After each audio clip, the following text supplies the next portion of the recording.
The Many Faces of Jesus.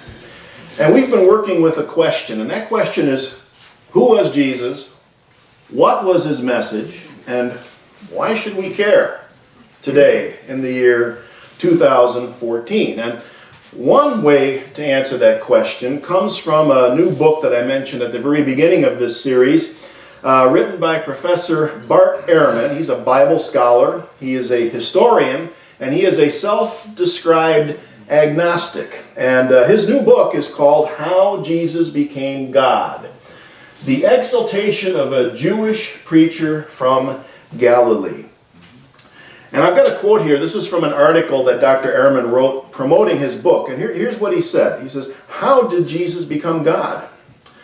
That's the question I address in my book. And I think it's an inordinately important one. Not just for Christians who personally believe that Jesus really is God, but for all of us, whether believers or non-believers, Christians, Jews, Muslims, Buddhists, agnostics, atheists, all of us who are interested, as well we ought to be, in the history of Western civilization.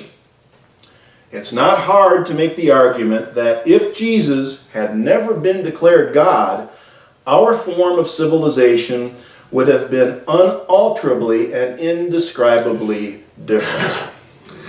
Contemplate that sometime and think about what things would look like, and would we even be here today?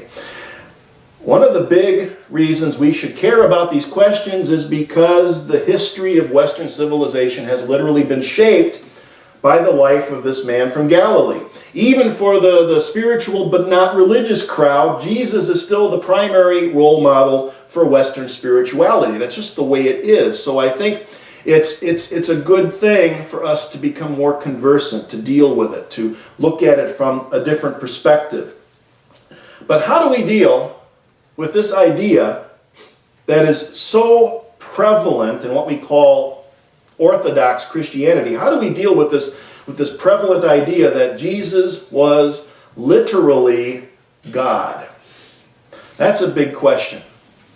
One of the things that Dr. Ehrman points out in his book is that before Jesus came along, the ancient world was full of stories about gods putting on human form, becoming human and walking the earth, humans who were made into gods and then were exalted to the heavenly realm. Stories like those were popular because they were entertaining. They were forms of ancient entertainment.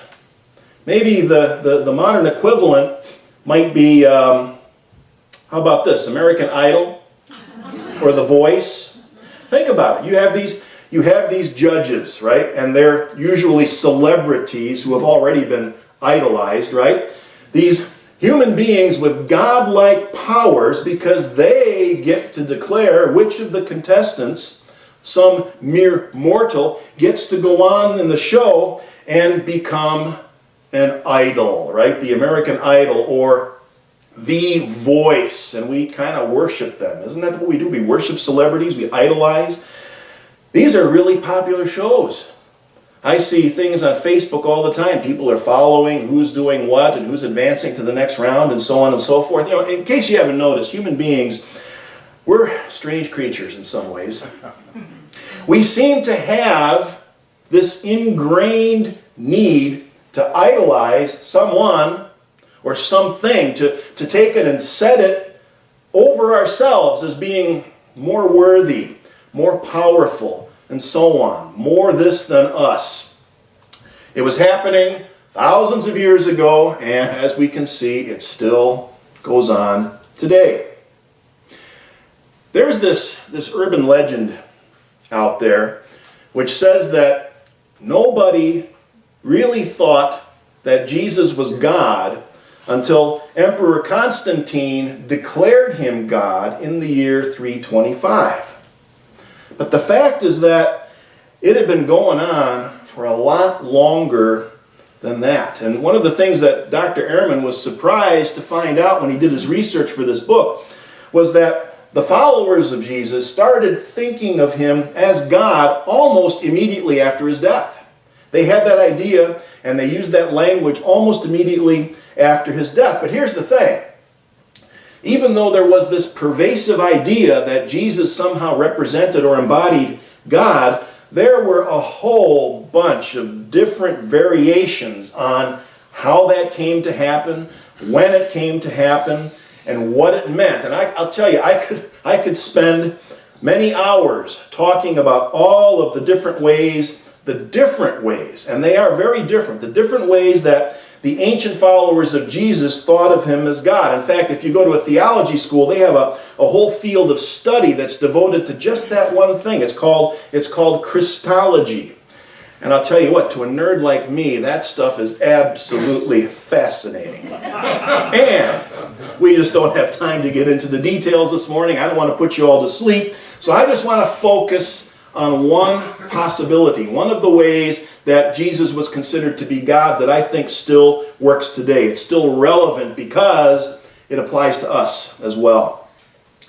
Despite all of these different variations on the theme, one thing is clear. The followers of Jesus encountered something in him that led them to think that he was somehow closer to that standard of perfection, or closer to that ideal state that they called God. And I think it's clear that Jesus was a few rungs higher on the evolutionary ladder than maybe 99% of the people around him. We've been seeing that in our talks over the last couple of weeks about how Jesus was always a few steps ahead of everyone else. Now, put aside the miracle stories and you can still see it. He didn't act the way most people in those days would act when he was attacked or challenged. He didn't roll over and run away, and he didn't lash out. He used the power of love, reason, logic, nonviolence, compassion to get his message across. And a major part of that message was this idea that God and human beings were not separate things. God and human beings were not separate things. People thought of Jesus as God because he shattered this illusion of separation that had been going on for so long. Before Jesus came along, for the most part, people in those days thought that God and creation were two completely separate things. God was God, and human beings were not. It wasn't even close. Human beings were at the mercy of God. And the only thing that we could hope to do was to worship, grovel, and obey his commandments and trust that everything would turn out all right. And if it didn't, we'd get another shot at it, after we're dead, that kind of thing. And along comes Jesus. And he starts talking about this sense of oneness, non-separation, non-duality, or unity with God. And he tried to get his disciples to see it, to understand it, so that they could begin to have the same experience. He tried, and sometimes his followers seemed to be getting it, but it was such a radical concept that they kept falling back into their old ways of thinking. And Jesus would get frustrated and impatient. Very human qualities that show how human he actually was. Now, in Orthodox Christianity today even, it's considered heresy. It's considered heresy to suggest that anyone other than Jesus could share in this kind of divinity. For them, it's a one-time, unique, historical event. Jesus is God, and we're not, and we can't even hope to come close until after we die. Provided we recited the right creeds, the right prayers, and attended the right church while we were still alive. That's the story. Now I ask you, based on everything that you know about Jesus from the Gospels, even if you're not a Bible scholar, you don't need to be, based on everything that you know about Jesus from the Gospels, who would Jesus marginalize and exclude from his community? No one. Did Jesus have a creed? Did he have a church? Nope. His message was the kingdom of heaven was at hand. A new way to think about and to relate to God, and everyone was welcome. No social, no religious, no gender barriers of any kind. So that's the kind of thing that got people's attention. That's the kind of thing that led them to believe that he might be a little bit more in touch with his inherent divinity than the rest of them. And it wasn't unique and it wasn't exclusive to Jesus, and we can see that right from the very beginning. All we have to do is look at the letters of Paul. Paul's letters are much older than any of the Gospels. And the interesting thing is that in these early writings, Paul never talks about legends of a virgin birth. He never talks about the details of a resurrection resuscitation story. What he does talk about is how everyone can embody the same qualities that they saw in Jesus. Right from the very beginning, Paul's letter to the Colossians, he talks about how the rest of us mere mortals are actually capable of doing that, of being that. Here's the verse, one simple verse. To them, God chose to make known how great among the Gentiles are the riches of the glory of this mystery, which is Christ in you, the hope of glory. When I hear Paul in this verse, what I hear him saying in this verse is that the only hope we have for a better future is if the rest of us get in touch with what Jesus was demonstrating. God chose to make known to us this mysterious thing, which is that we are the Christ. Not just Jesus, but every one of us. And I'll tell you, this is the core teaching in unity. It's one of the things that sets us apart from other Western spiritual paths. It's one of our 5 basic principles. I recall a few years ago, actually not just a few years ago, back in 2008, I had the opportunity to go back to Unity World Headquarters at Unity Village in Missouri, and they had a program on, a week-long program featuring Bishop John Shelby Spong and Dr. Bart Ehrman, who were there for the week doing various presentations. And again, for a nerd like me, it was nerdvana. It was an awesome week. And one of the featured events was a debate between Dr. Ehrman and a fellow who was representing the Orthodox Christian view. And it was a wonderful debate. Let me tell you, this is the way debates should be. It was civil. They stuck to the facts and the arguments, not this nonsense that passes for debate in our culture today, but it was a real debate. And I remember during the question and answer period afterwards, the speaker on the part of Orthodox Christianity had actually made the comment that I referred to earlier, that God is God, Jesus is God, and we're not. Reverend Tom Shepard, who's the professor of theology and historical studies at Unity Institute, raised his hand and spoke to the question, and he said, I heard what you said, and I would say in Unity we respectfully disagree. And he proceeded to talk a little bit about our second principle in Unity, which recognizes the fact that we are all the embodiment of the Christ, which is that inherent divinity that Jesus demonstrated. And it was just a great exchange. Great to hear these ideas being exchanged. I don't think Dr. Shepard changed the speaker's mind or vice versa, but it was really great to see those ideas getting out there in this kind of a forum. It's one of our basic principles, and I'll tell you what, if anybody calls that heresy, look in your handout. I've done this before, but I need to do it again and again. I provided you with 8 passages from the Christian Scriptures that supports this principle, nothing taken out of context. I hand them out every couple of years because I think it's important to know that we are on solid ground with what we teach. File it away someplace. If somebody ever gives you a hard time about the second unity principle, just say, here, what do you think about that? It's from your scriptures. And then have a discussion. So, for Paul to recognize and affirm the words, Christ in you, your hope of glory, that was a giant first step in shifting consciousness. And I say first step because, when you teach a child how to swim, you don't just pick them up and throw them in the deep end of the pool and tell them to paddle like crazy, right? That would be child abuse, among other things. You start in the shallow end where it's safe, and then you gradually move into deeper water. An oak tree starts out as an acorn. It starts out as a seed that has to grow and mature. So when Jesus talked about the kingdom of heaven, he was describing the way the world would be when everyone learned how to fully embody their Christ nature. And this idea had to be introduced gradually.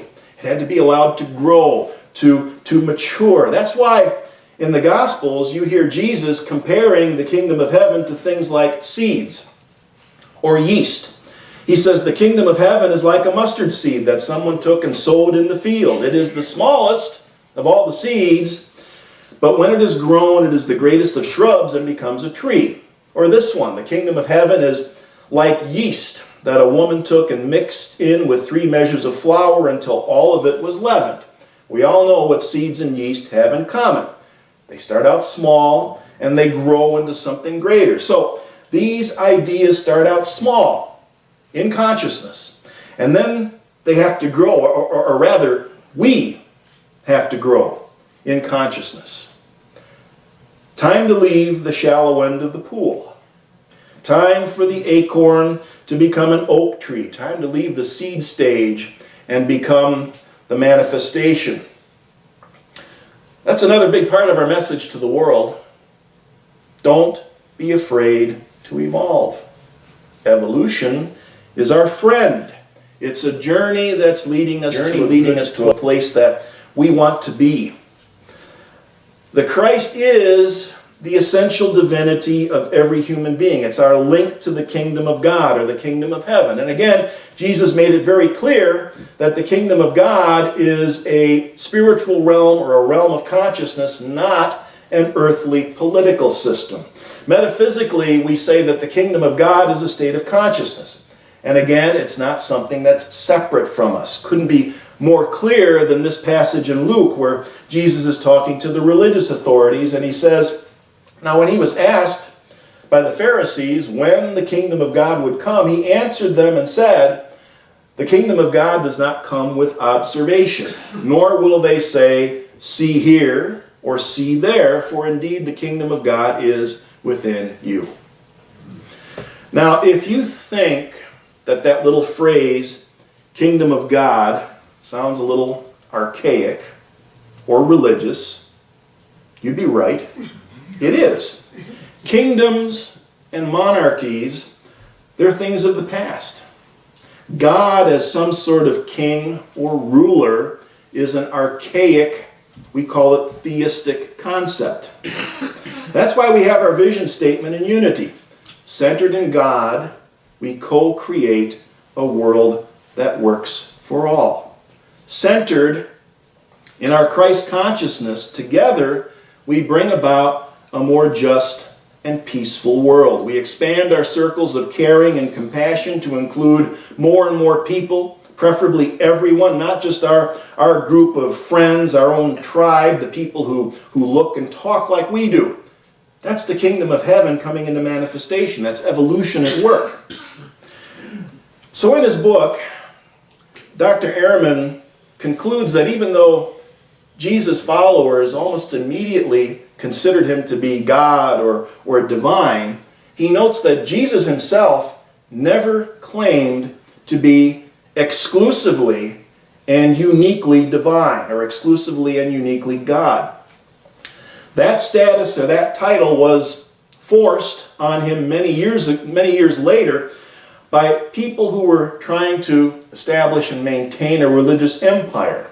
And this was a religious empire that didn't allow for all of those different perspectives about who Jesus was, in what respect he was divine, how he became that way, what he accomplished, and all those other things. It didn't allow for multiple perspectives. They wanted one thing and one way only to establish their religious empire. And we've had to spend a couple of thousand years trying to undo the damage that was done by that process so that people can start seeing Jesus in a different way, from new perspectives of divinity, as a role model that we can attain, as a role model for action, instead of just another American Idol. So, that's all on the many faces of Jesus. Next week, something completely different. principle, consciousness, and the accidental universe. See you then.